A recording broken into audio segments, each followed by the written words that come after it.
بسم الله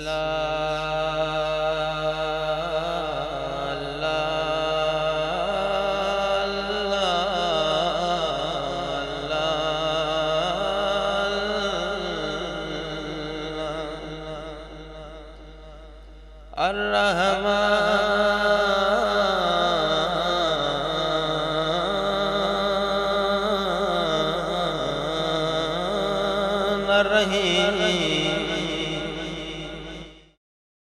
إلهي يزم البلاء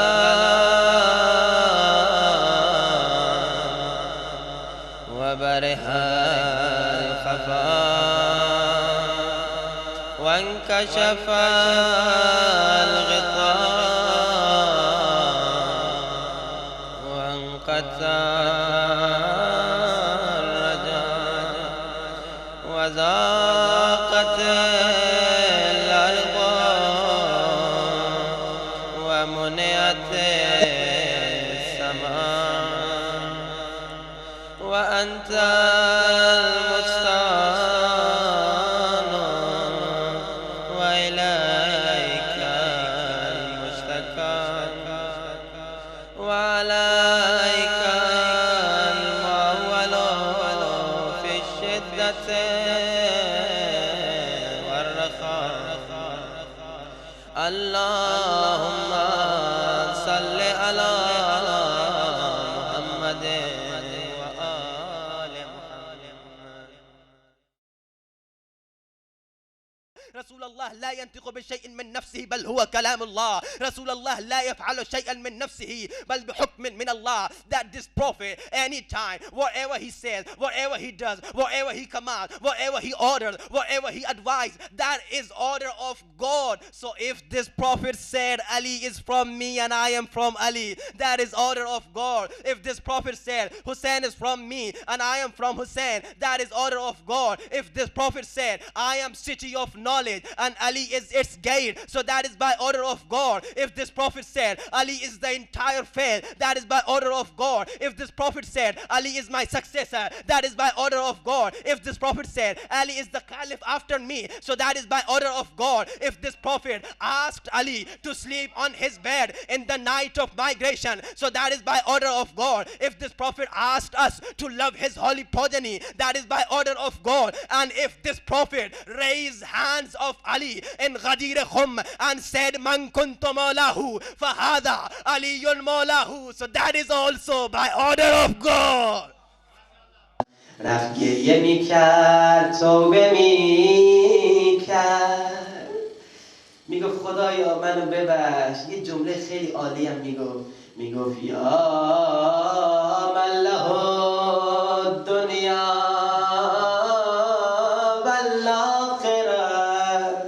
یعنی چی؟ یعنی ای خدایی که مالک دنیا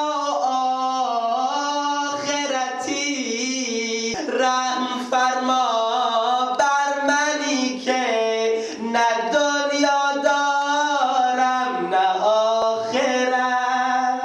ای خدا ببخش منو. يعني أيلي وأيليا شخصية واحدة. أيلي وأيليا هناك دلائل كثيرة ما عندي.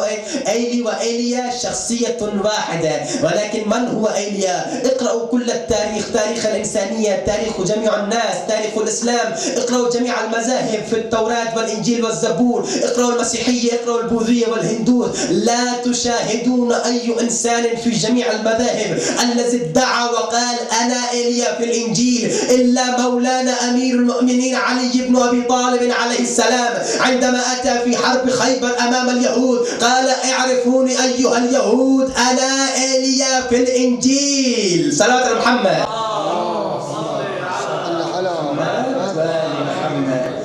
بعد الدعاء هي أصابت بالنوم، نامت في مسجد جمكران، وفي نومها ترى شخصا نورانيا ومعه جماعة من الناس، فسألت من الناس من هو هذا الشخص العظيم؟ قالوا إنه إمام الزمان عجل الله تعالى فرجه الشريف.